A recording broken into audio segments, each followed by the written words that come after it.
Баянгол дүүргийн 7 дугаар хороо буюу 93 дугаар сургууль, 96 дугаар цэцэрлэг гэдэг энэ хороол өгсдөг эрхэм жаргалан гэдэг өрхийн эмнэлгийг бас төрөүний хороолд танилцуулж исэн газрыг эзэмшдэг хүн түрээслээд эзэмшлийг үнгүй болгоцсон ийм бас асуудлууд байж байгаа юм. Тэгээ оюума дарга энэ дээр товч дэлгэрэнгүй мэдээллийн нэг үйл явц тийм үү.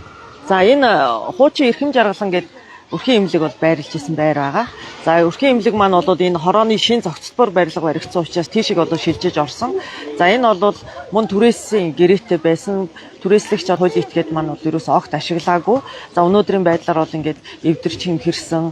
За ингээд ийм балгасан байдалд орсон ийм байдалтай байгаа.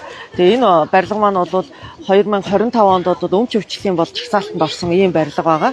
Тэгээ бид бол энэ барилгыг одоо хувьчлахаасаа илүүтэйгээр бол энэ эргэн тойрны орчин нөхцөлд энэ оршин суугчдын аятаа тухтай нөхцөл болцоог бүрдүүлэх ногоон байгууламж болгох зорилгоор бол энийг бол актлт нураагаад за энийг бол дүүргийн одоо тогтчлолтоор бол тогтчулж одоо ногоон байгууламж болгох ийм зорилгоор одоо актлахаар шийдвэрлэж байгаа. Төрийн өмчийг дандаа хүний сэтгэлээр ханддаг, завшдаг, дунд нь нэг найз нөхөдтэйгөө ярьж байгаад хувийн ашиг сонирхлын үүднээс завшдаг ийм асуудлууд олон жил богсцсон байсан байна тийм ээ.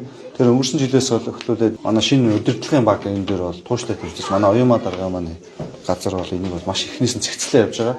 Тэгээ маш их дайралтууд ирдэг бас энийг бол нуугаад явах манай оюума дарга чинь бас хурал янз бүрийн дээр хүмүүсийг шүмжлэн янз бүрийн ашиг сонирхолтой бас маш их штэ нуудцсан. Төрийн өмчийг эзэнгүү болгоцсон энэ байрлалыг бол бид нар буулгаад ногоон байгууламжууд болгоно гэсэн үг шүү дээ. Нийтийн эзэмшлийн талбай болоод ногоон байгууламж энэ шиг газар хийчих хэрэгтэй юм байна. Дуудлага худалдаа өмчлөлөөр өгч байгаа хэдэн газар хэдэн асуудлууд явж байна. Нийслэлийн өмчлөл. Нийтдээ бол өмч өвчлөлийн жагсаалтанд орсон 28 барилга байгууламж байсан. За тэгээ өнгөрсөн 25 оны 5 сарын 2-ны өмч өвчлөлийн комиссийн хурлаар бол нийтдээ 13 объектыг нураах өмч өвчлөлийн жагсаалтаас хасаад нураагаад нийтийн эзэмшлийн талбай болох ийм шийдвэр гарсан байгаа. За энийг бол бид нар үе шаттайгаар нийслэлийн иргэдийн төлөөлөгчтэй хурал танилцуулаад шийдвэрлүүлнэ.